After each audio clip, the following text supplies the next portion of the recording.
হানজালা ডাক দিয়া বলে, বিবি কার জন্য গোসল করব রে, যে রাসূল আমার দুনিয়ায় নাই, কার জন্য গোসল করব? গোসল করার কোনো প্রয়োজন আমার নাই। বিবি তুমি আমারে বিদায় দাও, আমি যুদ্ধের ময়দানে চলে যাব, কাফেরদের বিরুদ্ধে মোকাবেলা করব। নবী আমার নাই, আমি আর এখানে থাকবো না, আমি চলে যাব যুদ্ধের ময়দানে। ও বিবি তুমি আমাকে জন্মের তরে বিদায় দিয়ে দাও। বিবি যদি ধৈর্য ধারণ করে থাকতে পারো, আল্লাহ রাব্বুল আলামিন তোমাকে আমাকে কখনো জান্নাতের মধ্যে দেখা করা দিবে। তারা সফল কাম হয়ে গেছে, তারা সৌভাগ্যবান হয়ে গেছে, তারা বড় দামি মানুষ হয়ে গেছে যারা তাদের দিলগুলিকে পরিষ্কার করতে পেরেছে, পরিচ্ছন্ন পরিপাটি করেছে, যারা তাদের দিলগুলিকে আত্মশুদ্ধি করেছে, দিলগুলিকে ধুয়ে মেজে পরিষ্কার পরিচ্ছন্ন পরিপাটি করেছে, তারা সফল কাম হয়ে গেছে, তারা বড় দামি হয়ে গেছে। হাদিসে নববীতে রাসূলুল্লাহ সাল্লাল্লাহু আলাইহি ওয়াসাল্লাম ইরশাদ করেন যে আল্লাহ তাআলা প্রত্যেকটা বনি আদমের মধ্যে একটা গোশতের টুকরা সৃষ্টি করেছে। এই গোশতের টুকরাটা যদি বনি আদমের সুন্দর হয়ে যায়, পরিচ্ছন্ন আর পরিপাটি হয়ে যায়, তাহলে এই মানুষটার 3.5 হাত বডি নামক যে ঘরটা আছে সেই ঘরটা সুন্দর হয়ে যাবে।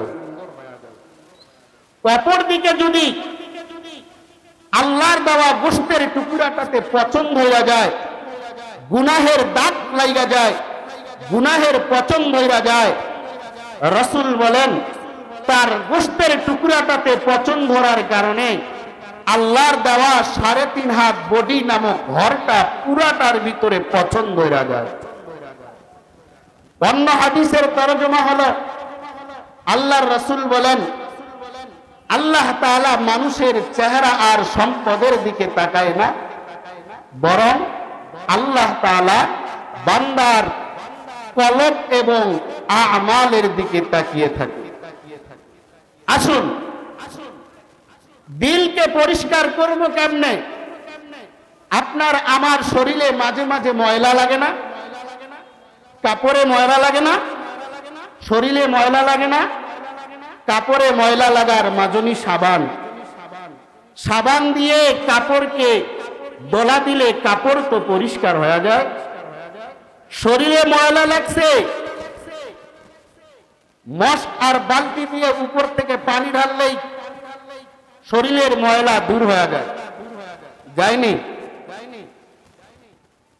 কিন্তু মানুষকে যে আল্লাহ তাআলা একটা গোশতের টুকরা দিয়েছে, যেটাকে কলব বলা হয়, যেটাকে দিল বলা হয়, যেটাকে অন্তর বলা হয়, এই গোশতের টুকরাটা, এই কলবটা কি দিয়ে পরিষ্কার হবে? এর মাজুনি কি?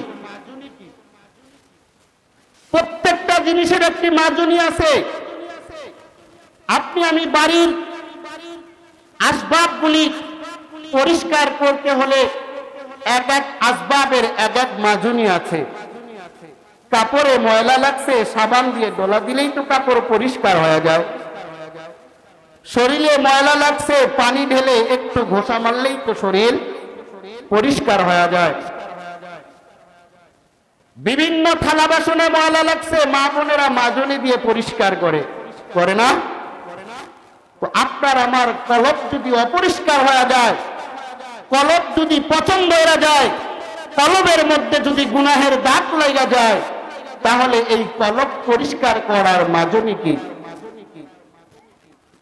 রাসূল বলেন قال رسول الله صلى الله عليه وسلم لكل شيء سقالة وسقالة القلوب ذكر الله প্রত্যেকটি জিনিস দুনিয়ার জমিনে মাজার মাজনি আছে। শরীরে ময়লা লাগছে, উপর থেকে পানি ঢেলে দাও, শরীরের ময়লা দূর হয়ে যাবে। কাপড়ের মধ্যে ময়লা লাগছে, সাবান দিয়ে কাপড় ডোলা দিলে, সাবান দিলে কাপড় পরিষ্কার হয়ে যায়। আল্লাহর নবী বলেন, এরে বনি আদমের দল, আল্লাহ এ দুনিয়ার জমিনে প্রত্যেকটা মানুষকে সৃষ্টি করার পর প্রত্যেকটা মানুষের ভিতরে আল্লাহ তাআলা একটা কলব নামের গোশতের টুকরা দিয়া দেয়। বনি আদমের যদি কলব নামের গোশতের টুকরা ভালো হয়ে যায়, এ বনি আদম ভালো হয়ে যায়।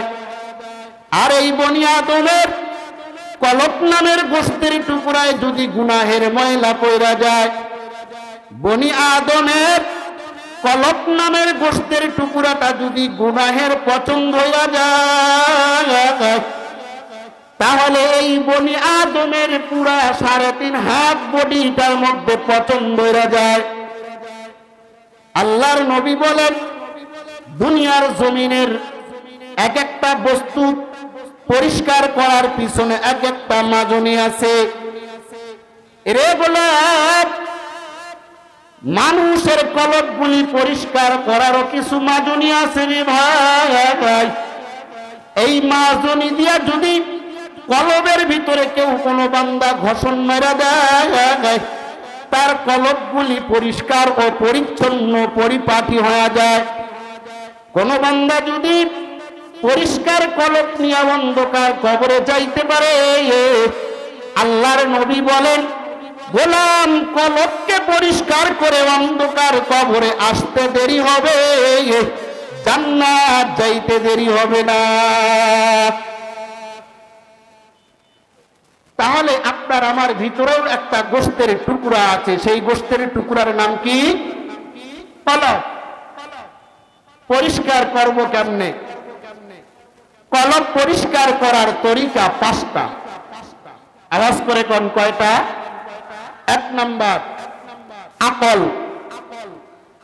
এই আকল দিয়ে কলবকে পরিষ্কার করতে হবে।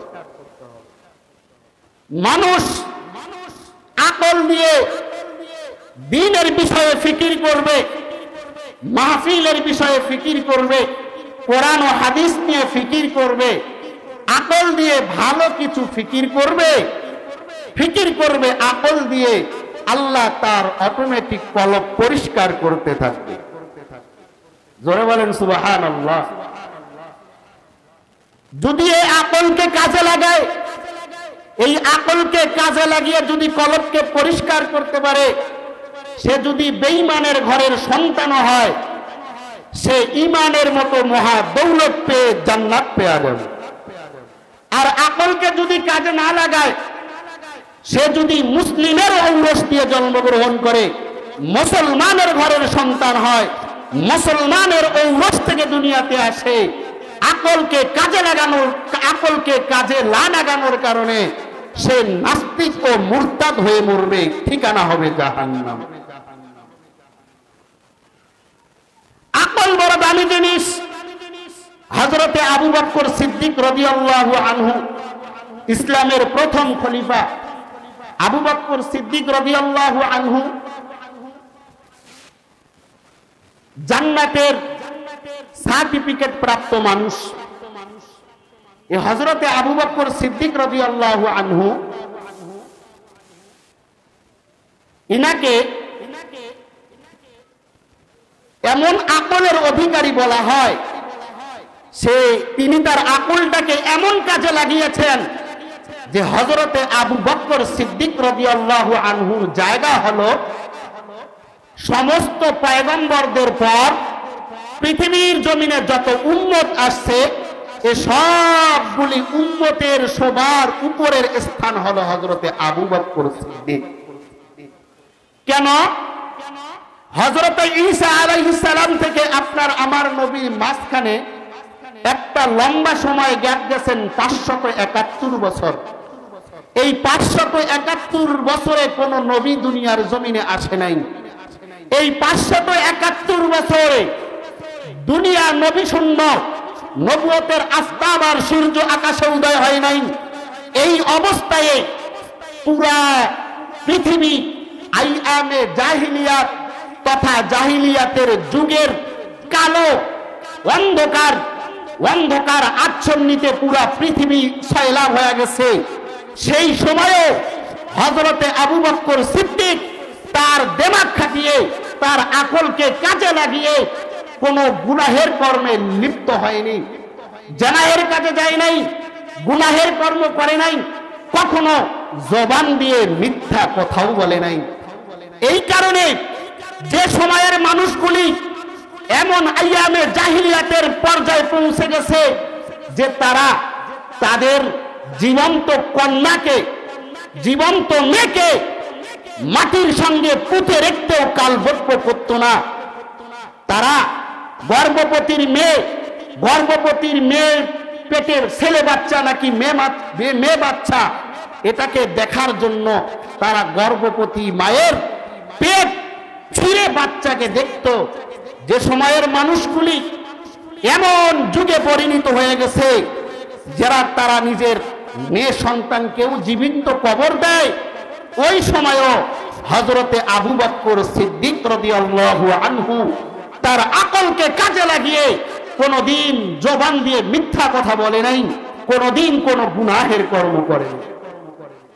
এই জন্যই তো সমস্ত নবীদের পরে, সমস্ত পয়গম্বরদের পর পৃথিবীর জমিনে যত উম্মত আসছে, সব উম্মতের শ্রেষ্ঠ মানুষ হলো হযরতে আবু বকর সিদ্দিক রাদিয়াল্লাহু আনহু।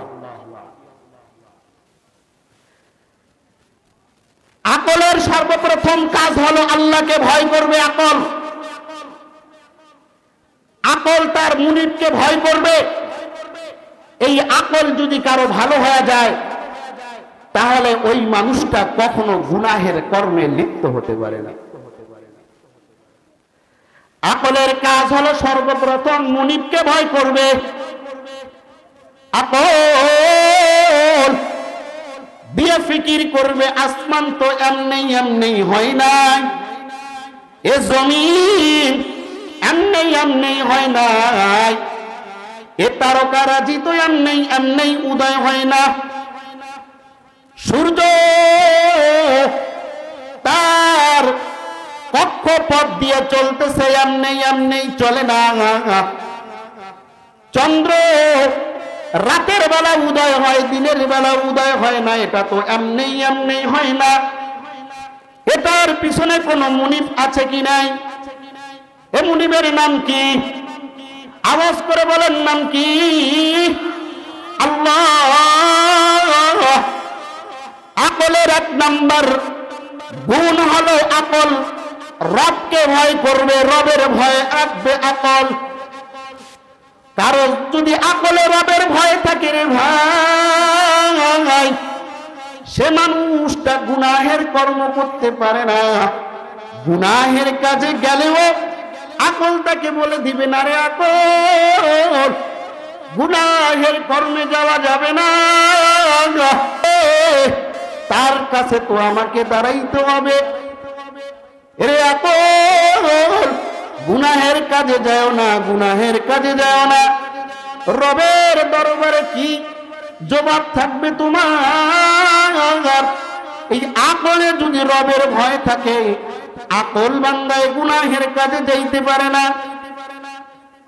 রাসূলের বিশিষ্ট সাহাবী হযরতে যায়েদ ইবনে হারেস রাদিয়াল্লাহু তাআলা আনহু কোন গুনাহের কর্মে গেলে সঙ্গে সঙ্গে আকল তারে বাধা দিয়া দিত, যায়েদ কোথায় যাইতেছ রে ভাই? গুনাহের কর্ম করিও না, রবের আদালতে দাঁড়াতে হবে। রবের আদালতে দাঁড়িয়ে কি জবাব থাকবে তোমার? যায়েদ ইবনে হারেস বলেন, আমাকে আমার আকল বাধা দিয়া দেয়, আমি গুনাহের থেকে ফিরে যাই। এজন্য হযরত যায়েদ বিন হারিস রাদিয়াল্লাহু তাআলা আনহু আকলকে কাজে লাগাইলে সে জান্নাতের দুনিয়ার মধ্যেই জান্নাতের সার্টিফিকেট পেয়ে যায়। আকলকে কাজে লাগাইলো, আকল দিয়ে গুনাহের কাছ থেকে ফিরে আসছে।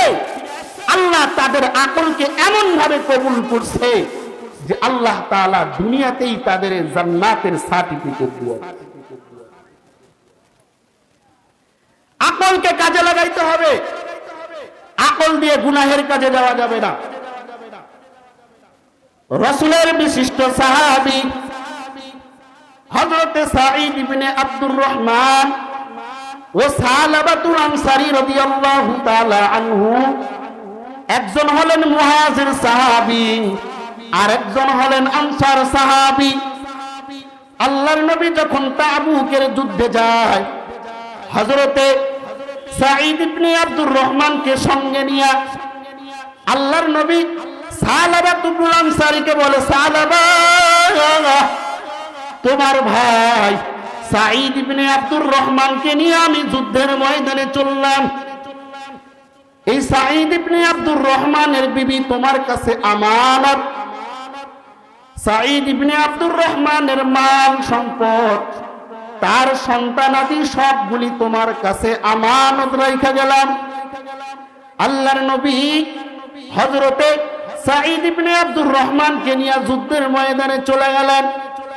এদিকে হযরতে সালাবা রাদিয়াল্লাহু তাআলা আনহু পর্দার ভিতর থেকে তাকায় দেখে হযরতে সাঈদ ইবনে আব্দুর রহমানের স্ত্রী বড় সুন্দর, বড় সুন্দরী স্ত্রী হযরতে সাঈদ ইবনে আব্দুর রহমান। সালাবা ইবনুল আনসারী রাদিয়াল্লাহু তাআলা আনহু বহু সুযোগ নিতেছে সাঈদ ইবনে আব্দুর রহমানের স্ত্রীর সঙ্গে অপকর্ম করার জন্য।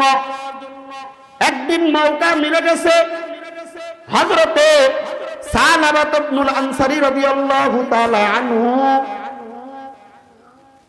সাঈদ ইবনে আব্দুর রহমান রাদিয়াল্লাহু তাআলা আনহুর ঘরে ঢুইকা সাঈদ ইবনে আব্দুর রহমান রাদিয়াল্লাহু তাআলা আনহুর স্ত্রীর হাতে হাত দিয়া দেয়। সাঈদ ইবনে আব্দুর রহমান রাদিয়াল্লাহু তাআলা আনহুর স্ত্রী ডাক দিয়া বলে, সালাবা, আমার স্বামী না তোমার কাছে আমাকে আমানত রাইখা গেছে। সাবধান সালাবা, সাবধান। ওই প্রভুকে ভয় করো, যেই প্রভুর আদালতে সবাইকে দাঁড়াইতে হবে।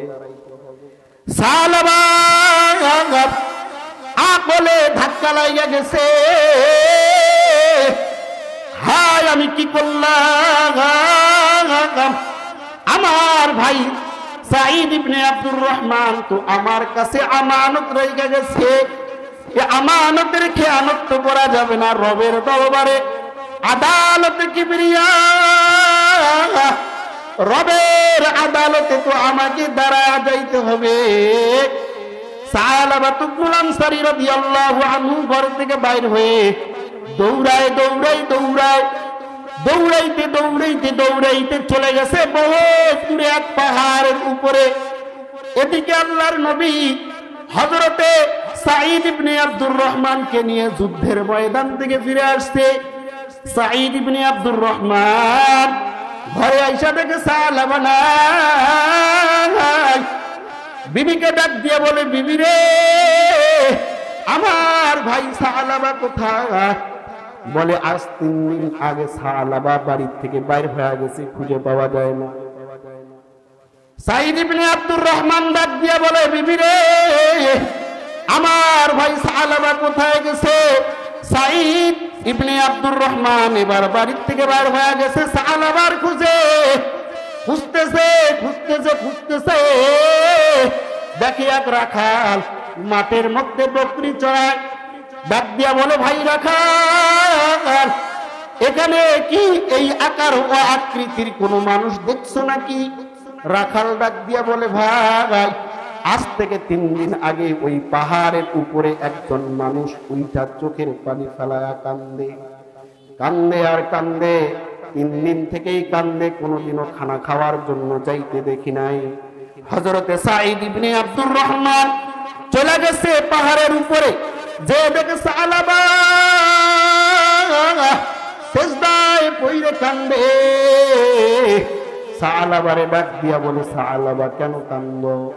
সালাবা তুবুল আনসারী ডাক দিয়া বলে, ভাই সাঈদ, তুমি রাসূলের সঙ্গে যুদ্ধের ময়দানে চলে গেলে, আমি শয়তানের প্ররোচনায় পড়ে আমি তোমার বিবির হাতে হাত দিয়া দিছি, তোমার আমানতের খেয়ানত করে ফেলছি।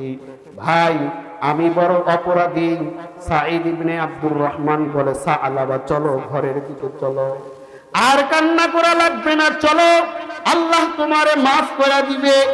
সালাবা তুবুল আনসারী বলে, সাঈদ, আমি এমনি যাব না, তুমি আমার হাত দুটাতে রশি বাইধা আমারে চোর আর অপরাধীর মতো মদিনার জমিনে ঢুকা দাও।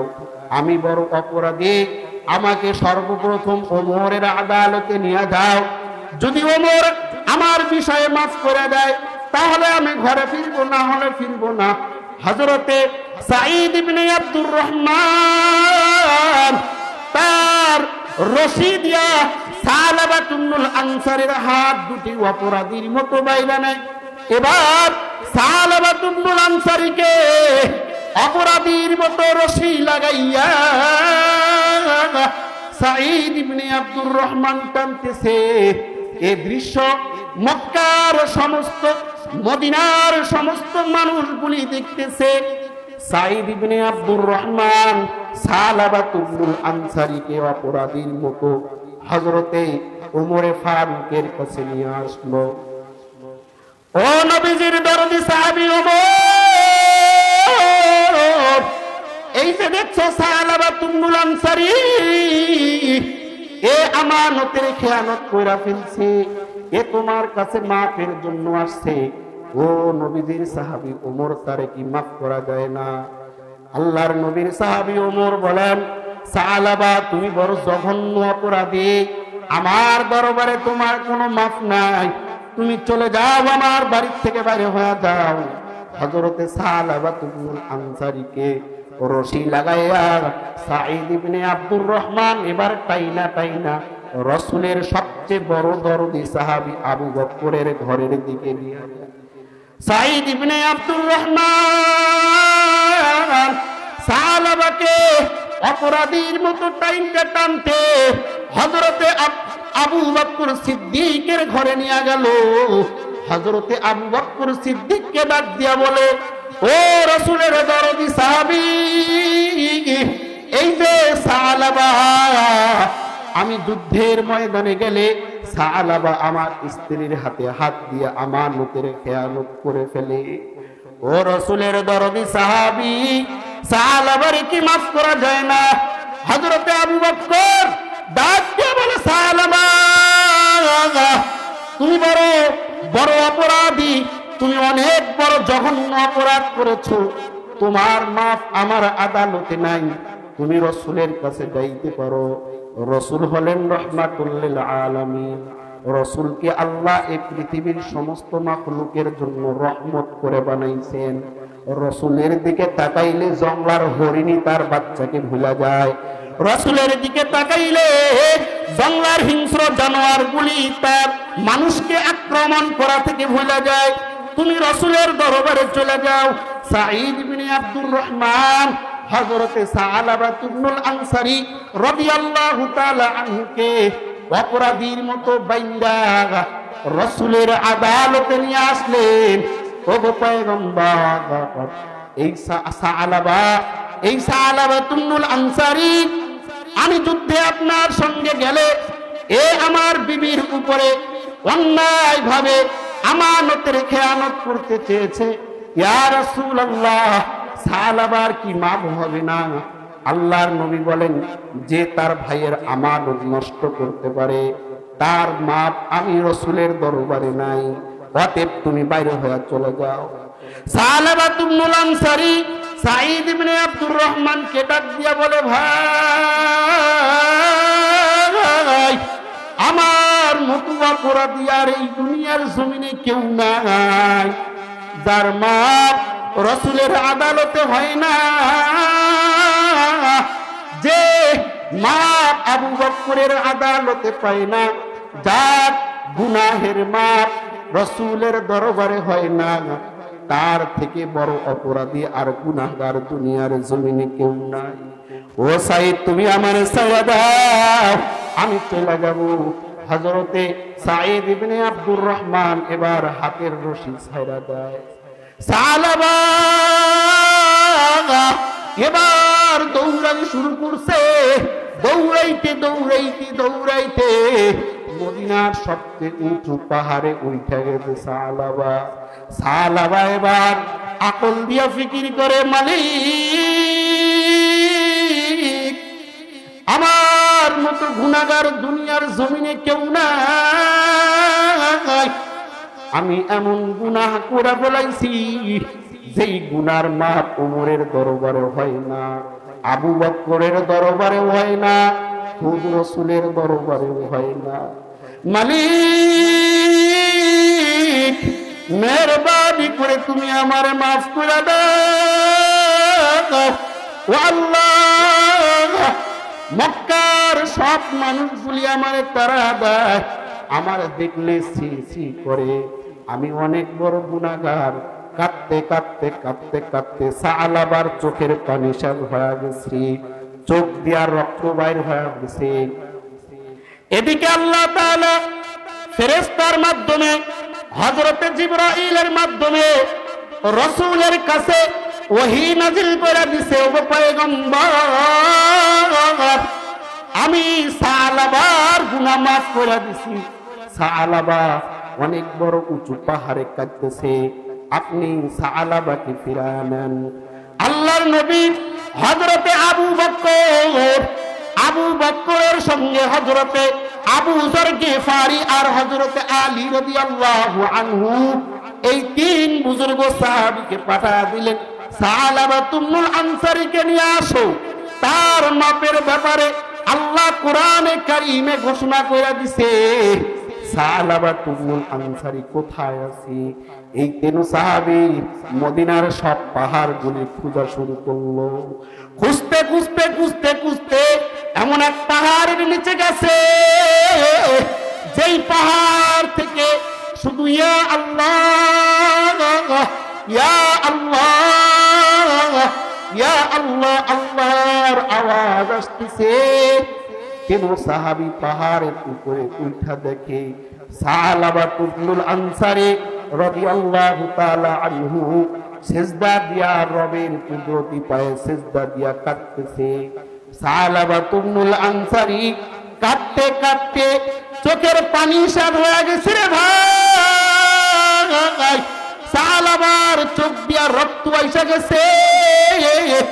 সালাবাকে ডাক দিয়া বলে, আবু বকর, ও সালাবা, সিজদা উঠাও, তোমার নামে কোরআনে কারীমে আয়াত আসছে, আল্লাহ তোমার জিন্দেগির গুনাহ মাফ করে দিয়েছে। সালাবা সিজদা উঠা বলে, ও রাসূলের বুজুর্গ সাহাবী, সত্যি কি আল্লাহ আমার মাফের ঘোষণা করছে? হযরতে আবু বকর সিদ্দিক বলেন, সালাবা, আল্লাহ তাআলা তোমার জিন্দেগির গুনাহ মাফ করে দিয়েছে।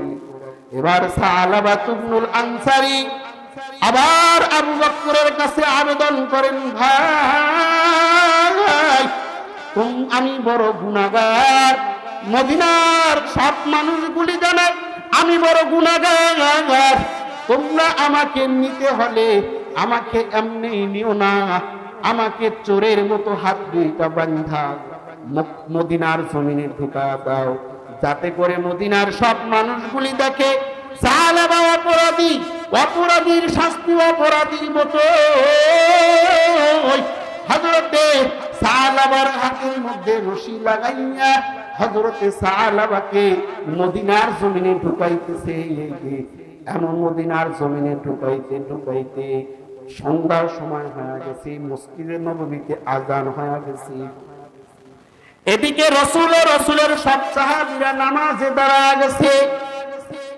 সালাবাকে ছাইরা দিয়া কেন সাহাবী ওযু করলেন, সাহাবা উযু কইরা মসজিদে নববীতে নামাজে দাঁড়াবেন, এদিকে রাসূলের ইমামতি নামাজ চলে, সাহাবা উযু বানাইতেছেন, আল্লাহর নবী তেলাওয়াত করতেছেন, আল হাকুমুত তাকাতুর হাত্তা যুরতুল মাকাবির। আল্লাহর নবী তেলাওয়াত করতেছেন, হযরতে সাহাবা রাদিয়াল্লাহু তাআলা আনহু উযু কইরা মাত্র মসজিদে নববীতে ঢুকলে বিকট শব্দে একটা আওয়াজ। রাসূল নামাজ শেষ করে সমস্ত সাহাবায়ে কেরামগুলি ফিরা দেখে সাহাবা বুক ফেটে কাবার জমিনে, মদিনার জমিনে পড়া আছে। সাহাবারা তাকায়া দেখলেন হযরতে সাহাবার জীবন নাই। সাহাবা দুনিয়ার জমিন থেকে অন্ধকার কবরে চলে গেছে, সাহাবার হায়াত শেষ হয়ে গেছে। আল্লাহর নবী বলেন, ও সাহাবায়ে কেরামরা, সাহাবার জন্য তোমরা গোসলের ব্যবস্থা করো। গোসল দেওয়া হয়ে গেল, জানাজার নামাজের প্রস্তুতি চলতেছে।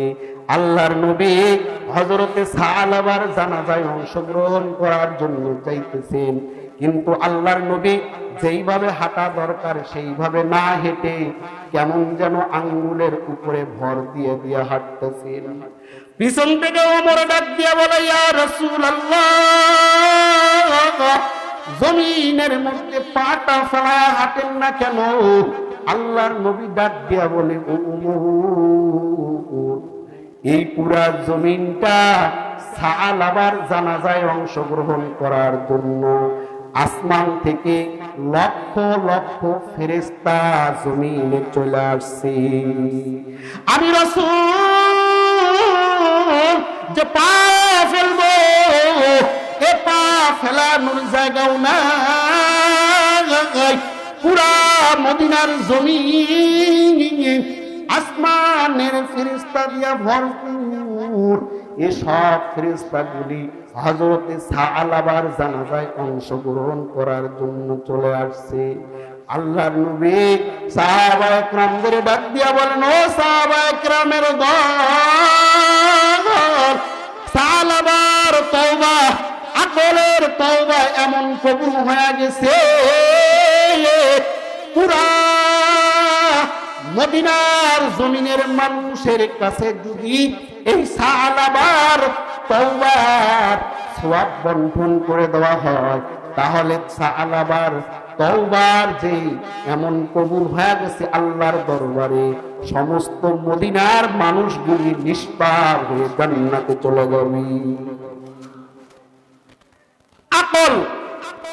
আকল দিয়ে হযরতে সাহাবা গুনাহের কর্মে গেছেন, নিজের ভাই সাঈদ ইবনে আব্দুর রহমানের স্ত্রীর হাতে হাত দেওয়ার সাথেই আকল বাধা দিয়া দিছে, এটা কি করলা, কি করলা এটা?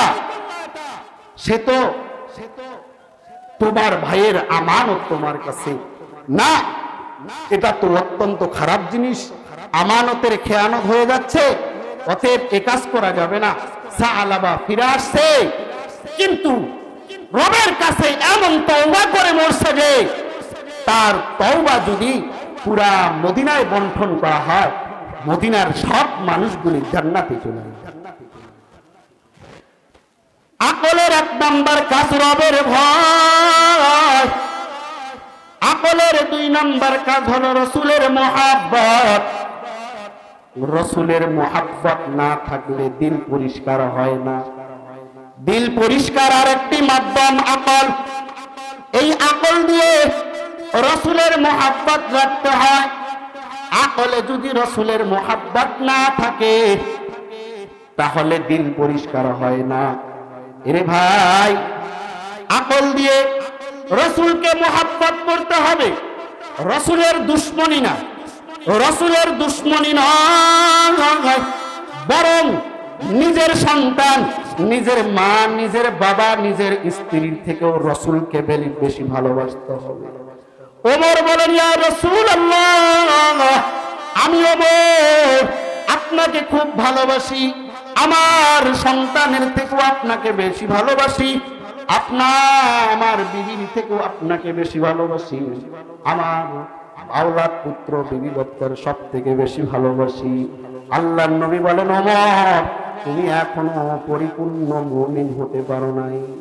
যতক্ষণ পর্যন্ত ওমর নিজের জানের থেকে আমি রাসূলকে বেশি ভালোবাসতে না পারবে, ততক্ষণ পর্যন্ত তুমি পাক্কা মুসলমান হইতে পারবে না। রাসূলের মহব্বত লাগবে নি? রাসূলের মহব্বত ছাড়া কলব পরিষ্কার হয় না, আর কলব পরিষ্কার না হইলে জান্নাত যাওয়া যায় না। রাসূলের মহব্বত নিজের সন্তান, নিজের বিবি বাচ্চা, নিজের আওলাদ পুত্র এবং কি নিজের থেকেও রাসূলকে বেশি মহব্বত করতে হবে। যে নিজের জীবনের থেকে রাসূলকে বেশি ভালোবাসতে পারবে, রাসূলের ভালোবাসা রাখতে পারবে, সেই কেবল কামিয়াব হয়ে জান্নাতে চলে যাবে। রাসূলের আরেকজন সাহাবী হযরতে হানজালা রাদিয়াল্লাহু তাআলা আনহু, রাসূল সাহাবায়ে কেরামদের নিয়ে যুদ্ধের ময়দানে যাবেন। হযরতে হানজালা রাদিয়াল্লাহু তাআলা আনহু রাসূলের কাছে হাজির হয়ে গেছে। ওগো আল্লাহর পয়গম্বর, আমার ঘরে আজকে নতুন বধূ আসবে, যুদ্ধের ময়দানে আজকে আমার যাওয়া সম্ভব নয়। আজকে আমার নতুন বধূ আসবে, লাইলাতুল জুফাত তথা আজকে আমার বাসর রজনী। আজকে তো আমি যুদ্ধের ময়দানে অংশগ্রহণ করতে পারতেছি না।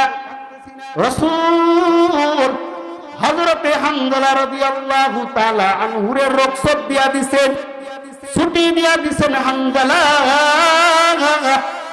যাও ঘরে যাও, নতুন বিবি নিয়ে আসো, লাইলাতুল জুফাত তথা বাসর রজনী যাপন করো। হযরতে হানজালা রাদিয়াল্লাহু তাআলা আনহু নতুন বধূ নিয়ে ঘরে আসছেন। নতুন বধূ ঘরে লাইলাতুল জুফাত তথা বাসর রজনী উদযাপন করবেন। হযরতে হানজালা রাদিয়াল্লাহু তাআলা আনহু বাসর রজনী উদযাপন করার পরে ভোরবেলা গোসল করার জন্য গোসলখানায় চলে গেছেন। গোসকুপ থেকে পানি তুলছেন, গোসল করবে। পানি মাস্ক দিয়ে শরীরের মধ্যে ঢালা শুরু করে দিছে। এদিক থেকে রাসূলের কোন একজন সাহাবী হানজালার ঘরের পাশ দিয়ে যায় আর আওয়াজ করে, ও রাসূলের সাহাবী, কোথায় গো তোমরা, কোথায়?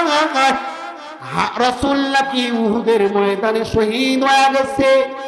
হযরতে হানজালা রাদিয়াল্লাহু তাআলা আনহু নিজের পানির বালতিটা হাত থেকে ফেলা দিছে, দৌড় দিয়া চলে গেছে ঘরের মধ্যে। ডাক দিয়া বলে, বিবি শুনলাম এক ঘোষণাকারী ঘোষণা করে গেল, রাসূল নাকি উহুদের ময়দানে শহীদ হয়ে গেছে। এ বিবি, আমার তরবারিটা আমার হাতে দিয়ে দাও, আমি যুদ্ধের ময়দানে চলে যাব। তরবারি হাতে নিয়ে আনিছে হানজালা, চলে যাবে যুদ্ধের ময়দানে, রওনা হবে। এমন সময় হানজালার বিবি পিছন থেকে জোড়া ধরে, স্বামী রে, আমি হলাম মদিনার একজন বড় সুন্দরী নারী, আজকেই শুধু আমাদের বিবাহ সম্পাদন হয়েছে। ও স্বামী, আজকেই তুমি আমাকে ছাইরা যুদ্ধের ময়দানে রওনা হয়ে যাইতেছ। হানজালা ডাক দিয়া বলে, বিবি তুমি কি ঘোষণাকারীর ঘোষণা শুনো না? ওই যে ঘোষণাকারী ঘোষণা দিয়া গেল, আমার রাসূল নাকি দুনিয়ার জমিনে নাই। বিবি ডাক দিয়া বলে, ও হানজালা, তোমার থেকে রাসূলের মহব্বত আমার কলবে বেশি। যাও যাও যাও, যুদ্ধের ময়দানে চলে যাও। রাসূল নাই, অতএব যুদ্ধের ময়দানে চলে যাও। তবে স্বামী তোমার কাছে আবদার, আজকেই শুধু আমাদের বাসর রজনী উদযাপিত হয়েছে, তুমি না আমার সঙ্গে রাত্রি যাপন করেছো। ও স্বামী আমার, তোমার কাছে আবেদন আমার এতটুকু, যুদ্ধের ময়দানে যাওয়ার আগে শুধু গোসলটা করে দাও। হানজালা ডাক দিয়া বলে, বিবি কার জন্য গোসল করব রে, যে রাসূল আমার দুনিয়ায় নাই, কার জন্য গোসল করব? গোসল করার কোনো প্রয়োজন আমার নাই। বিবি তুমি আমারে বিদায় দাও, আমি যুদ্ধের ময়দানে চলে যাব, কাফেরদের বিরুদ্ধে মোকাবেলা করব। নবী আমার নাই, আমি আর এখানে থাকবো না, আমি চলে যাব যুদ্ধের ময়দানে। ও বিবি তুমি আমাকে জন্মের তরে বিদায় দিয়ে দাও। বিবি রে, যদি ধৈর্য ধারণ করে থাকতে পারো, আল্লাহ রাব্বুল আলামিন তোমাকে আমাকে কখনো জান্নাতের মধ্যে দেখা করা দিবে। হযরতে হানজালা লঙ্গার তরবারি নিয়ে যুদ্ধের ময়দানে ঢুকে গেছে। লড়তে লড়তে লড়তে লড়তে অনেক বেঈমান আর কাফেরকে হত্যা করে ফেলছেন। পিছন দিক থেকে এক কাফের আইসা হযরতে হানজালা রাদিয়াল্লাহু তাআলা আনহুর উপরে আঘাত করলো। হযরতে হানজালা রাদিয়াল্লাহু আনহু জমিনের মধ্যে পড়ে গেল। কাফের বেঈমান এবার হযরতে হানজালা রাদিয়াল্লাহু তাআলা আনহুর উপরে আঘাত হানতে থাকলো। হানজালা রাদিয়াল্লাহু তাআলা আনহুকে শহীদ করে দিয়েছে। হানজালা রাদিয়াল্লাহু আনহু জমিনে পড়ে আছে, এদিকে সুবহ সাদেক হয়ে গেছে। বিবি ঘর থেকে বাইর হয়ে গেছে, স্বামীর তালাশে পর্দা করে যেতে যেতে উহুদের প্রান্ত পর্যন্ত পৌঁছে গেছে। যে দেখেন আল্লাহর নবী সমস্ত সাহাবা ইকরামদেরকে, মুসলমান সৈন্য যারা ইন্তেকাল করছেন তাদের লাশগুলি তালাশ করতে বললেন। তালাশ করতে করতে হযরতে হানজালার লাশ বাইর হয়ে যায়। এবার হানজালার বিবি রাসূলের কাছে গিয়া বলে, ইয়া রাসূলুল্লাহ, হানজালা তো এই যুদ্ধের ময়দানে শহীদ হয়ে গেল, কিন্তু হানজালার একটা কাজ রয়ে গেছে। সে আজকে লাইলাতুল জুফার তথা বাসর রজনী আমার সাথে উদযাপন করেছে, কিন্তু গোসল করার আগেই হানজালা যুদ্ধের ময়দানে চলে আসছে, গোসল করার সময় তার হয় নাই। ইয়া রাসূলুল্লাহ, মেহেরবানি করে সমস্ত শহীদ গুলারে গোসল ছাড়া দাফন দিয়া দিবে। যে কাপড়ে আছে, যে অবস্থায় আছে, সবগুলো নিয়ে গোসল ছাড়া দাফন দিয়া দিবে।